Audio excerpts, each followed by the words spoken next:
Hello and welcome to a new episode of History Episodes with Samyukta Nair. In today's installment of Subcontinental Conversations, we have with us Ravi Ramesh. A native of Tamil Nadu, he has grown up in the Middle East, done his education in Tamil Nadu, and is currently living in the Netherlands. After completing his schooling in the Middle East, he did his bachelor's in engineering from NIT or National Institute of Technology in Trichy and then proceeded to the Netherlands for his master's. He is currently pursuing his PhD at TU Delft. He is one of the founding members of the European chapter of SPIC and has a great interest in the Indian classical arts, specifically music and dance. Welcome, Ravi. Thank you for joining us today. Thank you for providing me opportunity, Samita. Growing up in the Middle East, going to college in Tamil Nadu, having a home base in Mumbai, and now studying and living in the Netherlands, that's quite a multicultural upbringing you've had. Can you describe how it feels to have lived in so many different places in just over 2 decades? Yeah, sure. I think in a nutshell, it's quite a mixed feeling because I think you relate and associate with different parts of parts of not just India but also the world. My childhood in the Middle East made me realize the importance of being open-minded and also embedded in me a sense of cultural tolerance for different kinds of say people from different ethnicities and so on, because there were people from South Asia, Southeast Asia, the Arabs and also Europeans who lived together in the same city. So it was quite diverse in that sense, and although my upbringing in the Middle East was quite often restricted to Indians, I did meet and I grew up with people in my schooling from different parts of the world. So I think I did develop a sense of familiarity with them, and hence but I carried this quality as I grew up to my university days in Tamil Nadu, as well as my later masters and higher studies days in the Netherlands. So yeah, it's in a nutshell quite an interesting experience to grow up in parts of the world. That's very interesting to hear. And could you please describe how your family background contributed to the diversity in your upbringing? Yeah, so my family originally comes from the hinterlands of Tamil Nadu, so in places such as Tiruchirappalli, Tanjavur and Madurai. However, we moved many centuries ago away from Tamil Nadu and settled in Kerala, primarily along the borders of what is now modern day Kerala and Tamil Nadu. In cities such as, or in towns such as Palakkad, and also in some of the hinterlands such as Thrissur, Cochin and also Kozhikode. My family in particular are also immigrants to Mumbai, and I am technically a third generation Mumbaikar. So that's because my grandfather, my maternal grandfather, moved to Mumbai for work, and being in the sales department, moved around India for his work as well. So even within my family, my parents, my mother for example, grew up with her siblings in Gujarat, which was for about 2 decades, which was also an added layer to the cultural diversity within our home. So in a nutshell, yes, we moved around quite a bit in India, and let's say we could call ourselves immigrants, given that we did not originally come from the place where we are currently living in. That's it's very interesting to know how much linguistic diversity also there must have been in your family background, given all the different places where the previous generations of your family have lived. And having experienced immigration within India itself, were there any challenges faced by your family, and if so, what were they? Yes, I think this definitely is something which is maybe less discussed or discussed in hush circles, because it's about difficult times, right? After speaking to my family members over the last say almost 26 years or so, I got to know that they did face some challenges while moving to new places. For example, when they first moved to Mumbai, there was a huge influx of not just people from my community, but also people from other parts of South India, and we were popularly referred to as Madrasis in Mumbai. And although that's such a misnomeric term, which it does not make sense because you just call one set of people that way, and you refer to the entirety of South India by that name. So the government in Mumbai back then, I'm talking about the 70s and 80s. Let's say did not welcome them initially, so they were a bit hostile, I would say that then. And this hostility then shifted to people from UP and Bihar, who later came in large influxes a couple of decades later. So I think that was quite a challenge to live in. And the second challenge which my family faced in Gujarat in particular was that there were communal tensions and even riots, in fact, during the time of my mother's 12th standard board exams, Okay. which required them to postpone the exams altogether by many months. So, communal tensions have always existed in India, and my family is no stranger to that. But I think difficult times, bring the best in some people, and luckily in my family that was the case, and we have still strived to go through those times and come out stronger.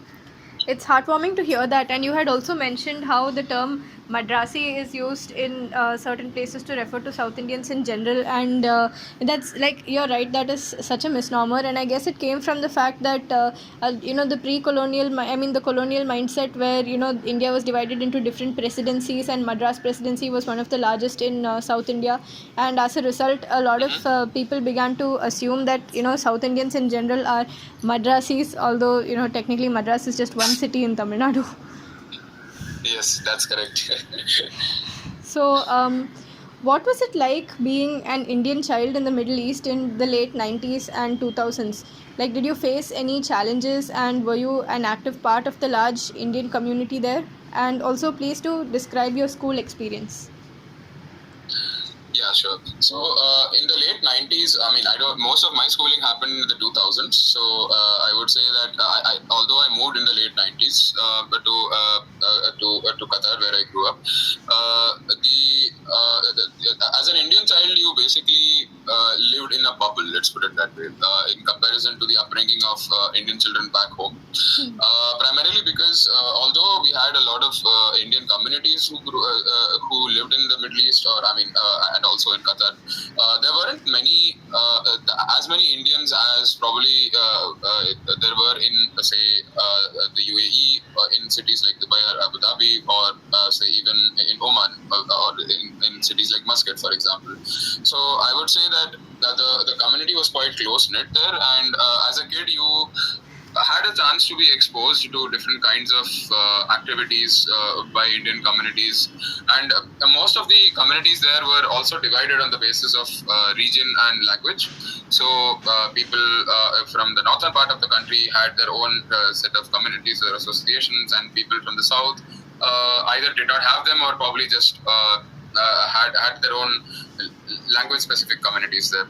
So you did have a chance to be a part of all of them, but there wasn't. I would say there were just a few, or organizations that really infused the cultural diversity of all the communities in India. And I used to. I have a vivid memory of attending such places for, say, music classes or dance classes, even pottery, for example. Okay, that's interesting. Yeah, although I was not really good at it, but I did have a chance to meet other Indians, and also have a knowledge transfer through them. And as far as my upbringing in the Middle East is concerned about challenges, I would say that the major challenge was to really accept the different people around me, because although at home we definitely had a multicultural environment.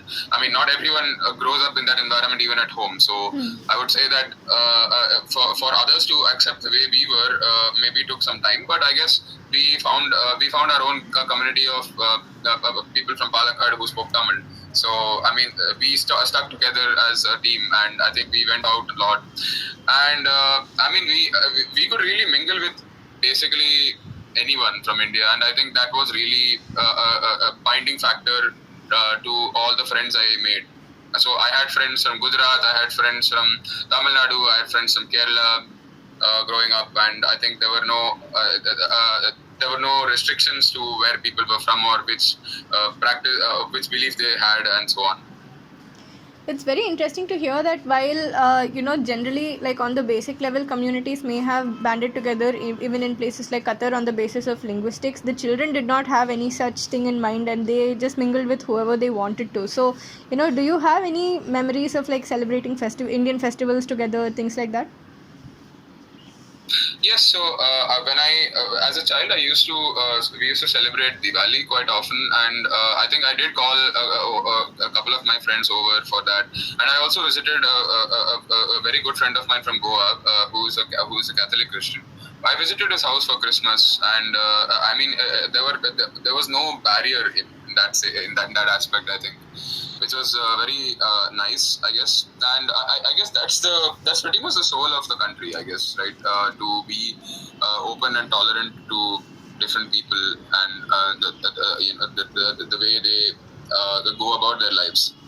And I think the belief systems in people are just a societal construct, and as children we really don't bother about them, maybe because they're too complicated for us to understand, and we are probably not indoctrinated yet, to put it simply.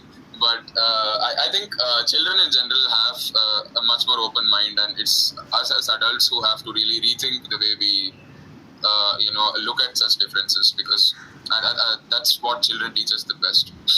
Absolutely, well said. I mean, these differences are all man-made, and it's children who come with an unspoilt mind who actually show the true meaning of getting along with people just because they are good people.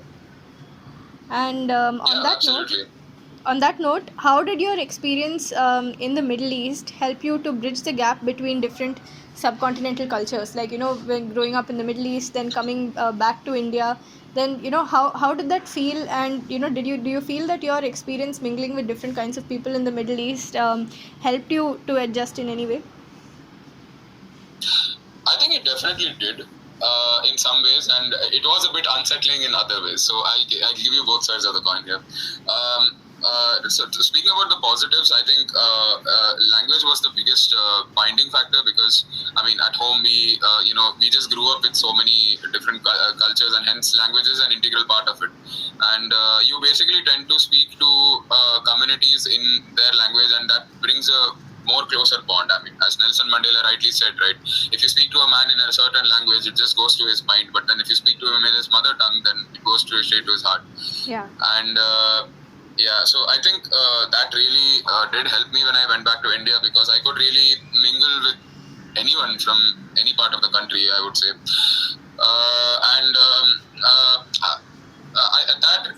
I mean, in a way, it was really nice, because I could help people out in that way, and use my influence to help bring people who would normally not get together better.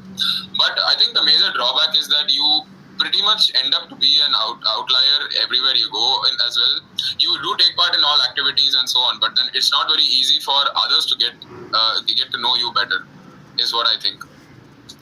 Okay, could you elaborate on that a little more? Yeah, sure. I think it's simply because of as we grow up, again, these cultural differences take greater precedence in our lives. So people choose a lot of things in the various aspects of their life, say where they live, where they work, so on and so forth, based on the upbringing they had at home. So basically, they gravitate towards what is familiar. Exactly. And because for me, what's familiar is so many different things, and I mean, I can gravitate to a lot of them, but then when they come over here, some people may not really understand or respect that there are certain parts of me which come from my a certain upbringing which they never had, and sometimes people don't, maybe they underappreciate it, or do not respect that. So yeah, I mean, based on where people grew up, they have a certain ideals or thoughts which probably pigeonhole them into a certain way, and I think I never grew up that way. So it's maybe easier for me to understand others, but I think the other way around is probably not easy as a for me as a being from that community. So yeah, that's what I would say. Growing up in the Middle East, and going to India and taking that. Thanks a lot for sharing such detailed answers. I'm sure that will help our listeners also to understand more in depth. And on the same note, when your parents decided to make the move back to India, how did it feel to finally live in your native country, so to speak? Well, for starters, they did make the move in between after I finished 12th grade, and I guess they went back to the Middle East again. They are still currently based there. But then they do plan to go back after retirement, and I think it feels really nice to go back in terms of a sense of cultural unity with oneself, as well as from a spiritual point of view. We do get to go back to the place where we where we think our soul belongs. To put it that way. And I think if we go back to say Palakkad, for instance, we still have people from different communities around us who live freely with each other in the same place, and I think that really is a very nice thing to go back to. So yeah, that is true. And also, like, as somebody currently living in Kerala and not very far from Palakkad, I would say that Kerala has also developed into a more multicultural society as time has gone by. I mean, you don't just have Malayalis, you also have a lot of Tamilians still living there, a lot of Palakkadayars belonging to the same community as you, a lot of Konkanis, and of late there's also a high amount of influx of North Indians and Northeast Indians also. So yeah, it's interesting to see how, as states also progress infrastructurally, we see influx of people looking for better quality of life or better employment also. Yeah, definitely. I think the same can be said about any, let's say, financial power area within the country. Say Mumbai as well is a good example of it. Yes, exactly. Yeah, but I guess the dynamics are different in the two places because of different reasons. So I think that's a discussion for later. Yeah, I guess it basically stems from the fact that places like Mumbai and Delhi have been open to, rather have been receiving immigrants from other parts of the country for several decades more, which in turn got a chance to influence the local culture and local flavor in a different way. Absolutely, yeah. So speaking about your childhood, you said that music has played an important role in your life. So how has your understanding of music evolved with your globe-trotting experiences?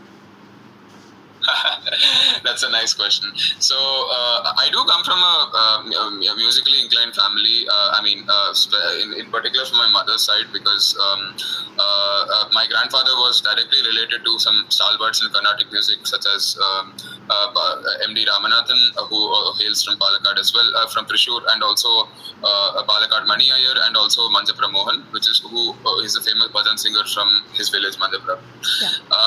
And I think that gave me a very strong inclination since childhood, and just as many parents would like their children to explore different hobbies, they put me in different classes. So I think I went for music classes for about 10 years, and I learned mostly Carnatic music, but I also had a preliminary experience of Hindustani music, and also abhangs, because as we live in Maharashtra, and my family also loves and enjoys the music of Maharashtra as well, and I'm personally quite a big fan of it, and such a complex cultural upbringing in me did help me shape my understanding of music a lot, because in the Middle East as well, you have Arabian music, which is quite say different in many ways, but also similar in some ways to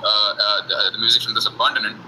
And there are a lot of influences of Arabian music and Persian music in India. So, I mean, I really could find the similarities. Growing up in that way. And I think as I proceeded to the Netherlands for my higher studies, I took a further interest in really understanding these differences and similarities as well. So it really helps you develop as a complete individual, because it provides you the much needed roundedness that cannot be often given by just going to work, for instance, with different colleagues from different parts of the world. So, thank you for that again detailed response, and it's very interesting to hear how even Middle Eastern music played a role in influencing your love for music in general.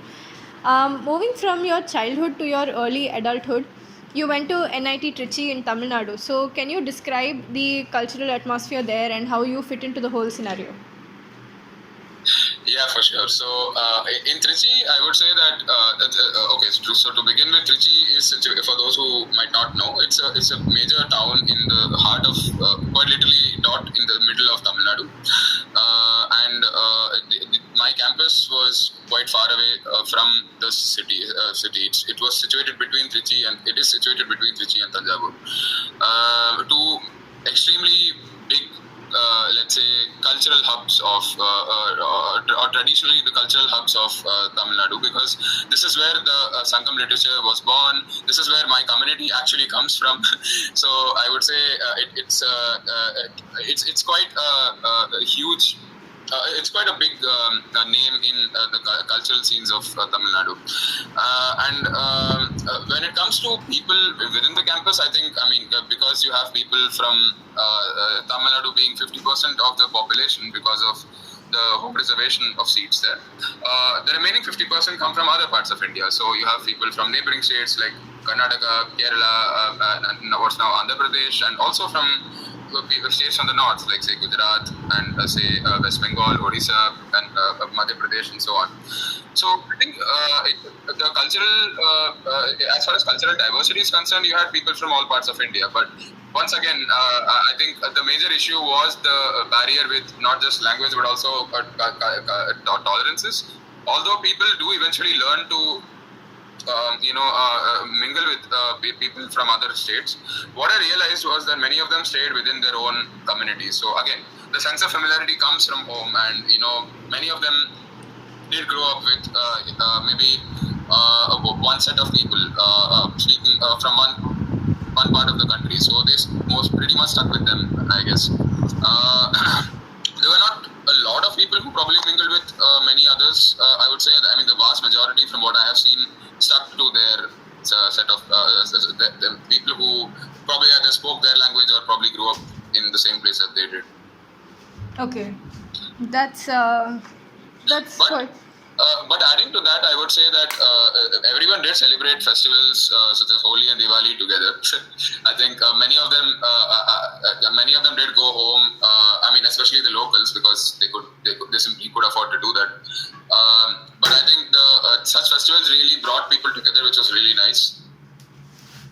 That's really heartening to hear, and I think personally, I guess I cannot relate to this because my experience of studying on a campus was quite different, in the sense like I did my bachelor's at Madras Christian College, where there was quite a multicultural background, and to some people I would see doing the same thing as what you said, that they stuck to their own linguistic groups. But a lot of people, like for instance my friend group, was pretty varied. But during my masters at EFLU Hyderabad, I found it to be quite different, in the sense people generally mingling with each other, and like there it was more of your mindset and like more of your political inclination, I guess, that dictated who your friends were.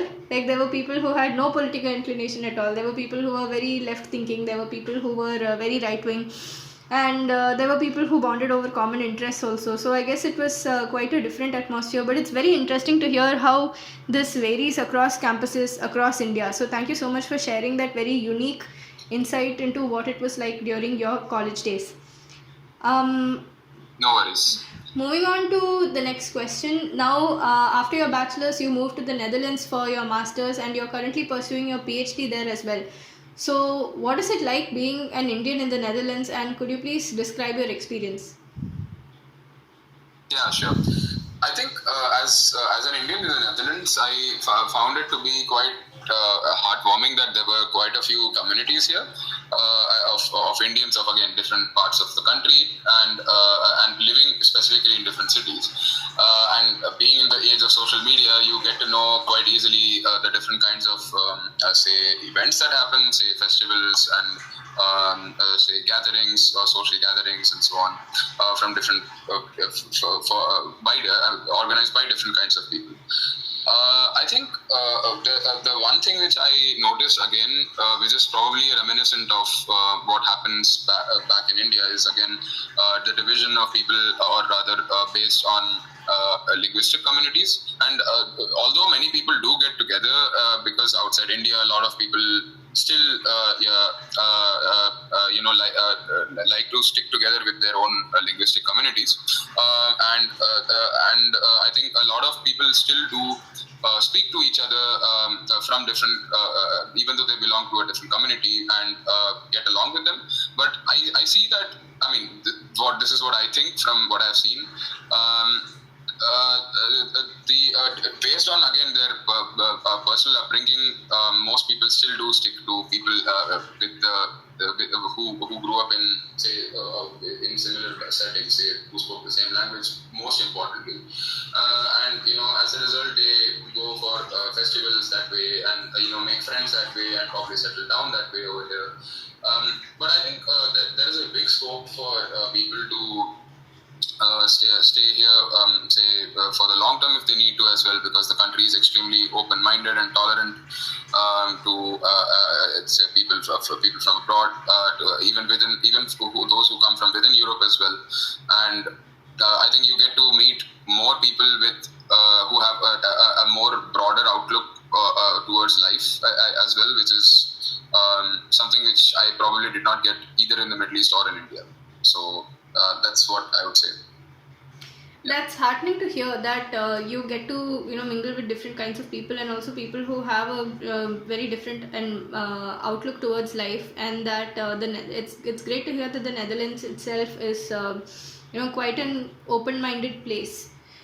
And now by this point in your life, you have lived in 3 different countries across 2 continents, and also within India you have had quite a multicultural upbringing. So you are quite a linguist. So can you tell us how many languages you know and where you picked up each one? This is a very tough question. Whenever people ask this, it's really hard for me to answer. But okay, fine. So I think because of my background in Malayalam and Tamil, I would say that I can safely say that I know both those languages, at least to a conversational level. I can probably not read old texts and so on, but then and probably understand them well. But at least for a conversational level, I'm good enough to go with them. Okay. I learned Hindi as a second language in school for almost 10 years. And of course, we are conversing in English. And I have learned Sanskrit as a third language in school for 4 years. And I still use it from time to time for reading, reading, say, the Vedas, for example. I wanted to move outside my comfort zone when I first started learning German for an internship in Germany during my bachelor's time. Okay. And I learned it till a conversational level, and that helped me to learn Dutch as well. So I would say fundamentally these are the main languages I have learned and grown up with. But I think I am currently learning many other languages like French, Russian, Turkish, and so on. And they help me at different points of times in my life. For instance, I moved to a French-speaking country for work, and many of them don't know English even till this day. So I find it easier to speak to them in their language and get stuff done that way. And yeah, that's basically that. I don't want to continue from here because it would be probably too broad to speak about it. But that's very interesting to hear how you know so many different languages, and how those it must be. I'm sure it must be very handy to you. I mean, living in Europe and even to visit different European countries and interact with different people. I'm sure you can comfortably carry on conversations over there. Yeah, definitely, because I would say that the biggest strength is to understand other people's languages without really knowing them. So if I say find a sentence in some language which I already know, then it's much easier for me to understand it that way. I mean, I can just get by. I mean, and I'm also a big fan of solo traveling. So yeah, going around from place to place when you're alone, helps you to really understand how a different culture works, and immersing yourself in that helps a lot to understand how the local people think and how they have felt to be in that place for so many years. So yeah. It gives you a much more authentic experience as a traveler or a tourist also.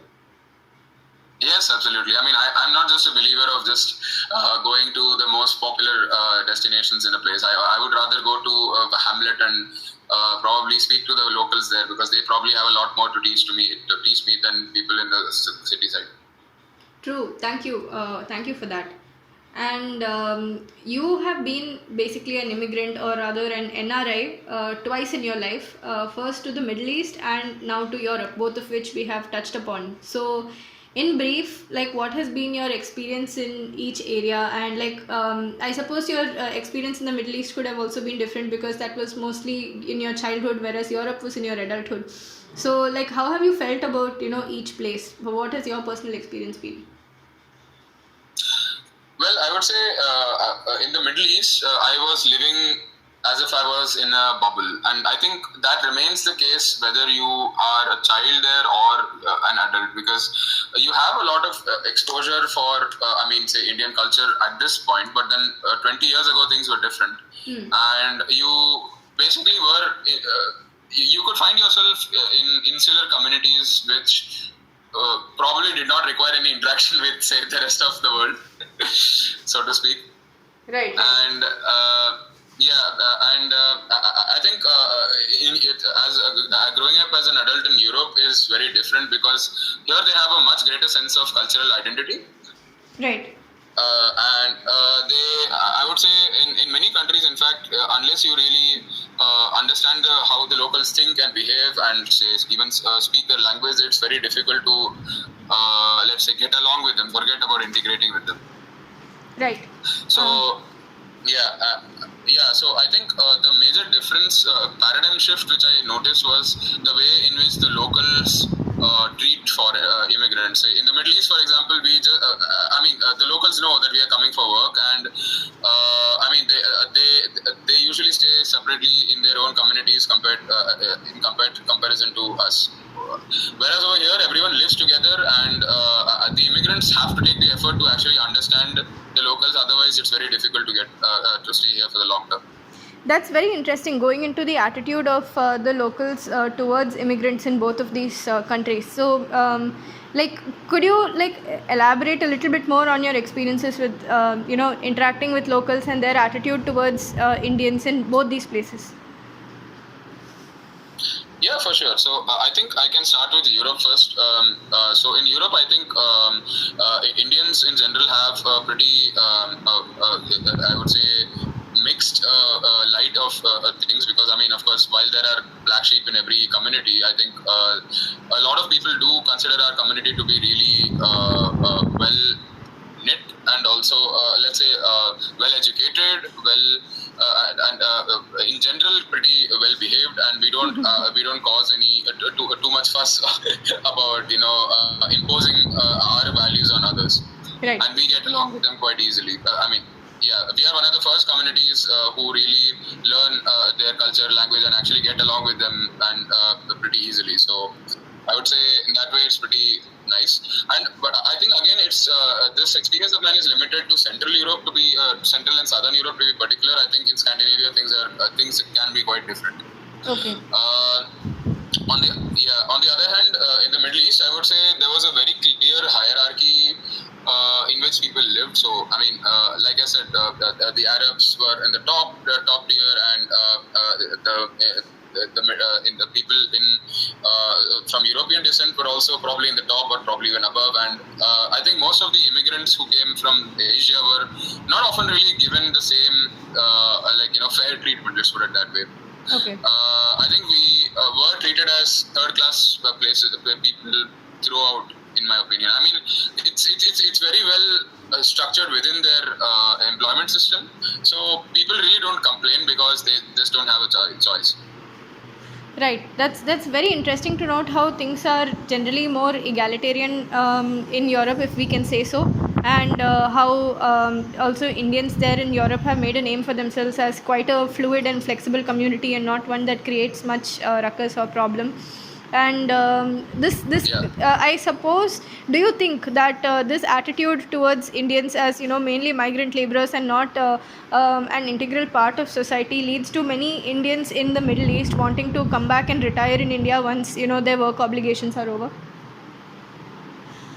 Yeah, I think that is the case even for people here in Okay. Europe. Okay. I don't think it's that attitude changes too much because again that's a different discussion because there are reasons why people want to retire back in India, because apart from being like actual home, you get a community of people who really who you can grow old with, and also there are well established homes where people can stay there. So which is quite absent in Europe and in the Middle East from what I have seen.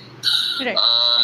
So I would say, answering your question, it's partly correct for the Middle East why people want to return back to India, but they always have a chance to, or a choice to really go outside the Middle East and stay in other countries such as or continents such as Australia or the Americas or even in Europe.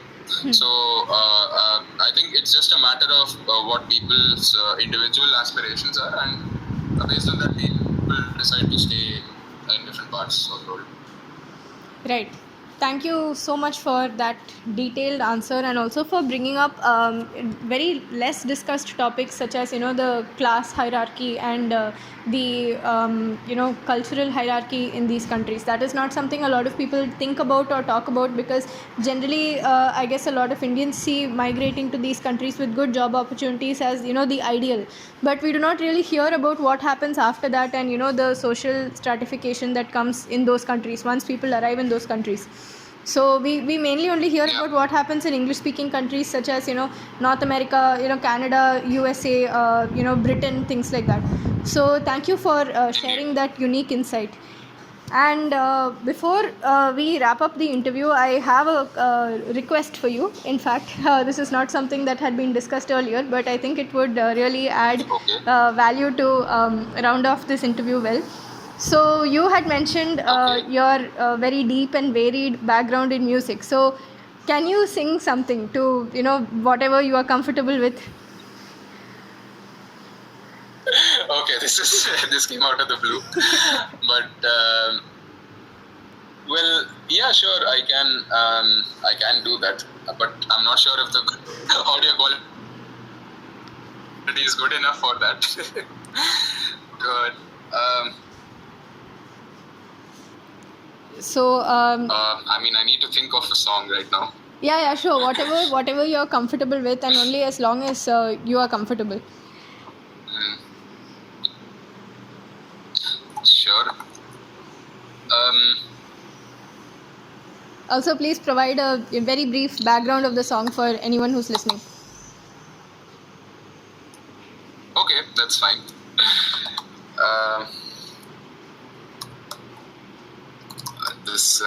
I need to think now. Yeah, sure. Take your time.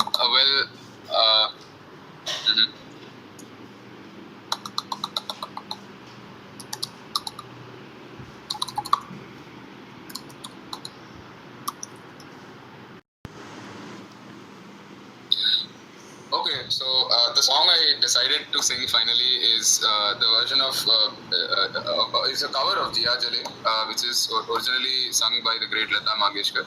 But then this is an adaptation by a singer from Kerala called K.S. Harishankar, who performed in collaboration with Rajesh Vaidya, who is a famous veena player, which is a stringed instrument from India. The song is begins in Malayalam and then transitions to Hindi and then goes to Tamil. So yeah, I'm just going to wing it. So let's see how it goes. Yeah, please do.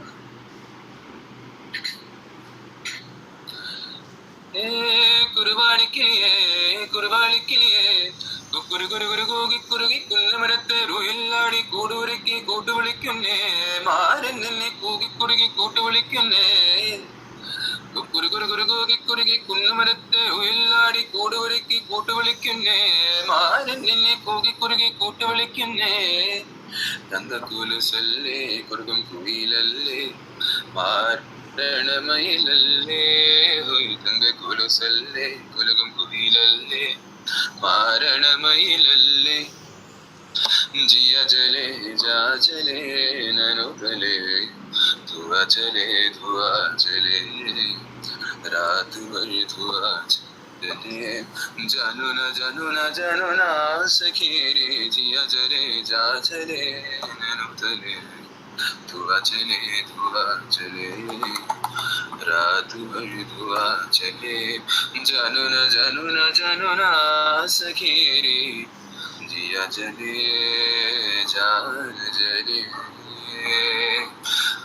देखते हैं तन मेरा मन चुभती है नजर होठ सिल जाते उनके नर्म होठों से मगर गिनती रहती हूँ मैं अपनी करवटों के सिलसिले क्या करूँ कैसे करूँ रात कब कैसे ढले ओ नंजनिले ഊജലെ നാനകളിൽ കണ്ണിലെ ശിവന്തതേയൻ മഞ്ചലെ നെഞ്ചിലെ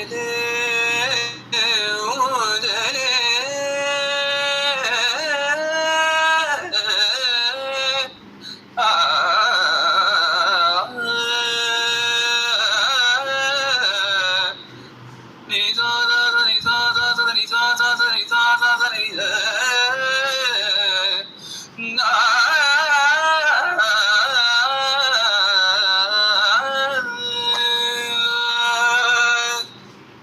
That's it. Thank you so much. That was really great, and also I think that was very appropriate to pay homage to at least a few of the different languages that you know and you have learned throughout your life. So thank you so much for joining us for this interview, Ravi, and also for that wonderful ending to the interview. So wish you a great day. Thanks once again. Thank you so much for the opportunity as well, Samita. Yeah. Take care. You too.